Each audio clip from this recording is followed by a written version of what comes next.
Mes très chers fils et filles, que la paix et la grâce de notre Seigneur Jésus-Christ inondent vos cœurs et vos âmes.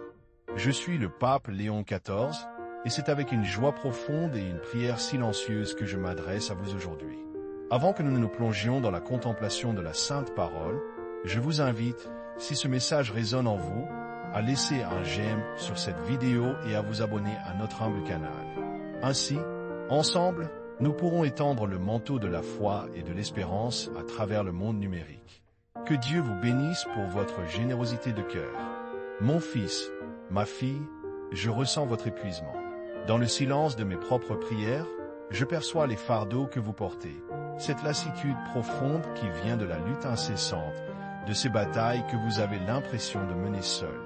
Le monde, avec ses tourments et ses exigences, peut souvent nous laisser à bout de force, les épaules courbées sous le poids de nos responsabilités, de nos peurs, de nos chagrins. Vous vous demandez peut-être quand la paix reviendra, quand cette énergie, autrefois débordante, se manifestera à nouveau. Permettez-moi de vous emmener, en esprit, dans la grandeur silencieuse de la nature, qui, si souvent, nous murmure les vérités divines. Imaginez avec moi un chêne ancien, majestueux, qui se dresse depuis des siècles au sommet d'une colline balayée par les vents. Il a connu d'innombrables printemps exubérants, des étés ardents, des automnes mélancoliques et d'amers hivers. Il a résisté à des tempêtes si violentes qu'elles auraient pu briser n'importe quel jeune arbre, des vents hurlants qui tentaient de le déraciner, des éclairs qui striaient le ciel au-dessus de sa tête.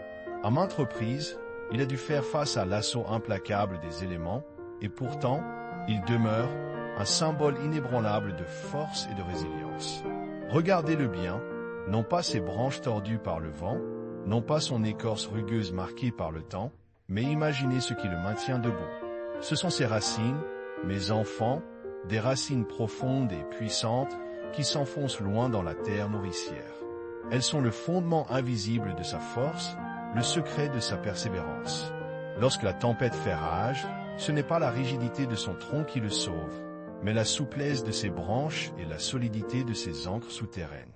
Il ne combat pas la tempête avec sa propre force superficielle, mais il puise dans la force de la terre qui le soutient, dans l'inébranlable fondement sur lequel il repose.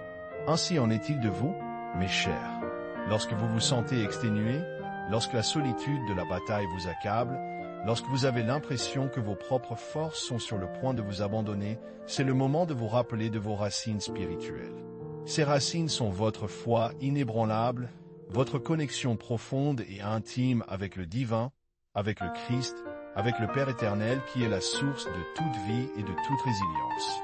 Vous n'êtes pas appelé à vaincre la tempête par votre seule puissance. Vous êtes appelé à ancrer votre être dans la vérité éternelle de son amour, à puiser dans sa force infinie qui est toujours disponible, même lorsque vous vous sentez le plus faible. La fatigue que vous ressentez, mon fils, ma fille, n'est pas un signe de défaite, mais peut-être une invitation à changer votre approche. Une invitation à cesser de lutter avec vos seules forces et à vous abandonner, à vous enraciner plus profondément en lui. La terre ne juge pas l'arbre fatigué, elle le nourrit. Le Seigneur ne vous juge pas dans votre épuisement, il vous invite à reposer en lui, à puiser en lui la sève de la vie nouvelle. Laissez-le être la terre nourricière de votre âme. Mes chers amis, mes fidèles compagnons de route sur ce chemin de foi, cette mission qui nous unit, celle de partager la lumière de l'Évangile et le réconfort de la prière, est une œuvre d'amour et de dévotion. Ce sanctuaire numérique, où nous nous retrouvons pour méditer et grandir ensemble, s'efforce de toucher les cœurs et d'apporter l'espérance à ceux qui en ont le plus besoin, comme l'arbre offre son ombre aux voyageurs fatigués. Si vous trouvez ici un instant de paix, une étincelle de vérité qui éclaire votre chemin, et si votre cœur vous pousse à soutenir notre engagement, je vous invite humblement à considérer un vœu de mai, un super thanks. Chaque contribution, aussi modeste soit-elle, est une bénédiction qui nous permet de maintenir et d'étendre notre apostolat, de produire plus de ces messages d'encouragement et de foi. Votre soutien n'est pas seulement un don matériel, c'est un acte de participation à une œuvre plus grande, un témoignage de votre générosité et de votre engagement dans le partage de la parole de Dieu. Que Dieu vous rende au centuple tout ce que vous donnez. Ainsi, mon fils, Ma fille, lorsque le vent de l'adversité souffle et que la fatigue menace de vous submerger, rappelez-vous le chêne. Vous n'êtes pas faible parce que vous vous sentez épuisé. Vous êtes humain, et votre âme aspire à la source inépuisable de l'amour divin. La force véritable ne réside pas dans le fait de ne jamais tomber, mais dans la capacité à se relever, enraciné dans la vérité que vous n'êtes jamais seul. Comment alors approfondir ces racines? Par la prière incessante, non pas comme un fardeau, mais comme une conversation intime avec le Père aimant. Par la méditation de sa parole, qui est une nourriture pour l'âme et un ancrage inébranlable. Par la réception des sacrements, source de grâce et de vie divine. Lorsque vous priez, lorsque vous lisez les Écritures, lorsque vous participez à l'Eucharistie, vous enfoncez vos racines plus profondément dans le sol fertile de sa présence. Ne craignez pas de déposer vos fardeaux à ses pieds. Il ne vous reprochera jamais votre faiblesse, car il connaît la fragilité de notre nature. Il est le jardinier qui veille sur vous, qui arrose vos racines avec son amour infini, qui vous taille avec douceur pour que vous portiez plus de fruits. Laissez-le prendre soin de vous. Permettez-lui de réparer ce qui est brisé en vous, de renouveler votre force intérieure, de restaurer votre paix. Après chaque tempête, mes chers, le soleil revient. L'air est purifié, la terre abreuvée, et l'arbre, ayant puisé dans sa force profonde, se dresse encore plus solide, portant les marques de son endurance comme des insignes de victoire. Ainsi en sera-t-il pour vous. En vous enracinant en lui, vous trouverez une résilience que vous n'auriez jamais cru possible.